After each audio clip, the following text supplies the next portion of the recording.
On the early hours of June 13th, Israel launched Operation Rising Lion, a high-stakes air campaign striking deep into Iranian territory.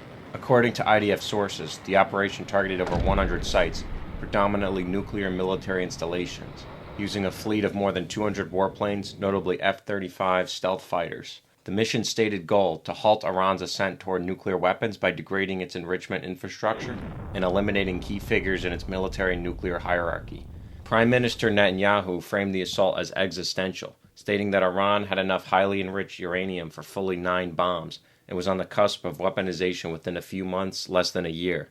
With this framing, Operation Rising Lion emerged as a preemptive decapitation strike, designed not just to delay Iran's nuclear timeline, but to cripple its ability to threaten Israel and regional stability. What set this operation apart was its deep intelligence preparation and covert footprint within Iran itself. Mossad agents deployed months in advance, smuggling weapons and explosives across the border, embedding covert weapon caches, and even establishing unmanned drone bases near Tehran. The groundwork enabled Mossad teams to sabotage Iran's air defenses and missile transporter systems just before and during the strike, allowing IDF aircraft to penetrate with minimal resistance. The integration of drone swarm systems, electronic warfare, and covert ground sabotage illustrates a new warfare paradigm. Nuclear infrastructure targeted. Natanz, the above-ground pilot enrichment hall housing IR-4 and IR-6 centrifuges producing up to 60% uranium, were destroyed, although underground cascade facilities remain intact. Esfahan and Arak, facilities for uranium conversion and heavy water reactors, were either damaged or destroyed. Fordow and Khandab. Strikes inflicted variable damage, though international assessments describe damage at Fordow as inconsequential. Military installation and leadership.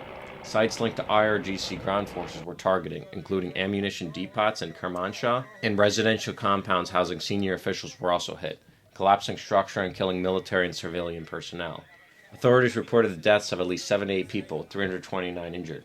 Among those killed are IRGC Commander Hossein Salami, Armed Forces Chief Mohammad Bagheri, senior IRGC Commanders Ghulam Ali Rashi and Amir Ali. This decapitation component aimed to weaken Iran's command structure and create strategic dislocation within the military apparatus. The operational footprint was vast, 200-plus aircraft including stealth assets, executing 5 waves of strikes during early morning hours. Over 330 munitions were dropped on approximately 100 designated targets. For maximum surprise, strategic deception and denial enabled a complete air superiority. In Netanyahu's words, the operation would persist for as many days as it takes to neutralize threats.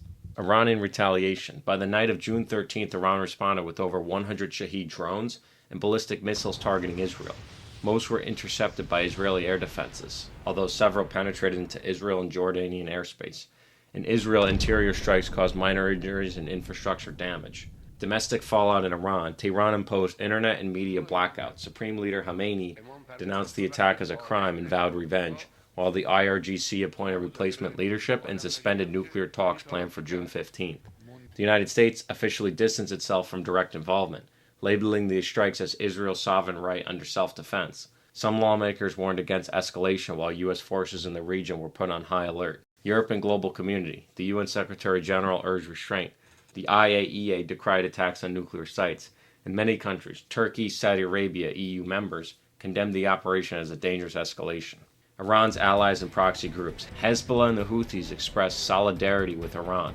Hamas condemned Israel, while some proxy groups signaled calibrated responses. Outlook and next steps. In the short term, continued Israeli strikes, Iranian missile drone responses, and defensive escalation across the Gulf and Red Sea. In the midterm, potential regionalization through Hezbollah or US, UK, French bases being drawn in. Proxy wars could intensify in Syria, Iraq, and Yemen. In the long term, if Iran rebuilds or escalates clandestine enrichment, Israel may initiate further campaigns. Nuclear restraint and regional security will hinge on diplomacy, deterrence, and credible backstopping. Thanks for watching.